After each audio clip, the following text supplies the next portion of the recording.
Brilliance Audio. Meru by S.B. Divya. Performed by Deepa Samuel. Jayanthi stood atop the hill, her legs protesting less than usual from the climb. Ahead of her, the land settled into a wide plain, followed by a series of hills marching up to graceful mountains. To her right, the town of Vaksana blended into the terrain, with low buildings topped by plant-covered roofs.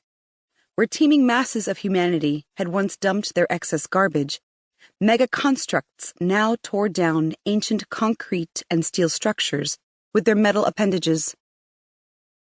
They towered over slug-like alloys, themselves as tall as trees, who crawled through the rubble, consuming and digesting it, leaving behind fertile organic waste. A tempered breeze dried Jayanthi's sweat. After catching her breath, she continued along a path that wound down to the base of the hill. Red and tan grasses covered the gentle slope. Insects swarmed to patches of sedate flowers, and microconstructs glittered in their midst, filling the ecological niches that had lain empty for centuries. For part of the way, she could pretend like she was the only human around. Feathery seed pods tickled her palms, and she resisted the instinct to break off a stem. Only a child would harm a plant for no reason, and at 22 years old, she was well into adulthood. Instead, she slackened her pace, letting her breath slow, and clasped her hands behind her back. She entered her family home from the rear, passing under the ancient banyan tree and through the privacy curtain. Art produced by human hands lined the hallway. A quantum interpretive painting by Charan, a figurine carved from regen redwood, a painted earthen jug. In the front room, late morning sunlight filtered through vine-covered windows and painted green shadows over everything, including her alloy father, who reclined in a sling chair. He peeked over the top of a print book and said, "Share your bottom." Out of respect for Jayanthi's privacy, her parents had withdrawn their access to her body's information network after she reached the age of 16. Alloys did that with their children, relinquishing all oversight and control upon their offspring's maturity. Jayanthi was entirely human and shouldn't have had a bottom at all.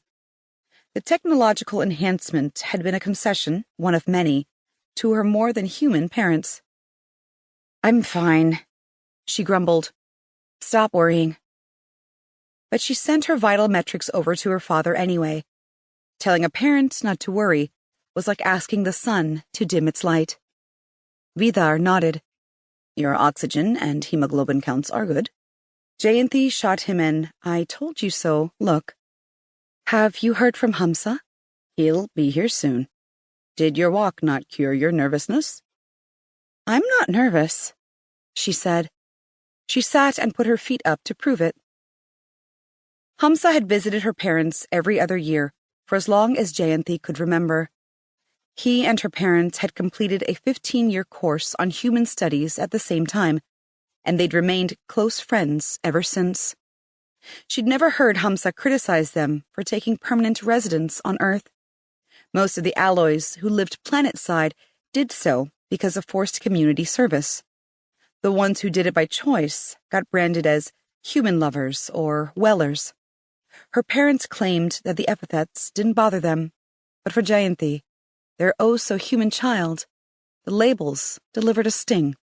When Jayanthi was young, Hamsa would bring her gifts, intricate filigree balls that flattened into plates after months in Earth's gravity, stick-on chromatophores that changed color with the temperature of her skin. In later years, he'd nurtured her growing interest in studying genetic engineering. Her own DNA contained HBSS, sickle cell anemia, a disease long eradicated from Earth, and in learning about it, she'd become fascinated with genetics. Her existence was an anomaly, a conscious choice to revive an old genome, but historically, there had been many people like her, and the more she'd learned at Hamsa's knee, the more convinced she'd become that other extinct genes deserved renewed exploration. Alloys had an incredible variety of genes that spanned all kinds of life forms. Humanity, on the other hand, had narrowed their options over time, choosing security and comfort over risk and diversity.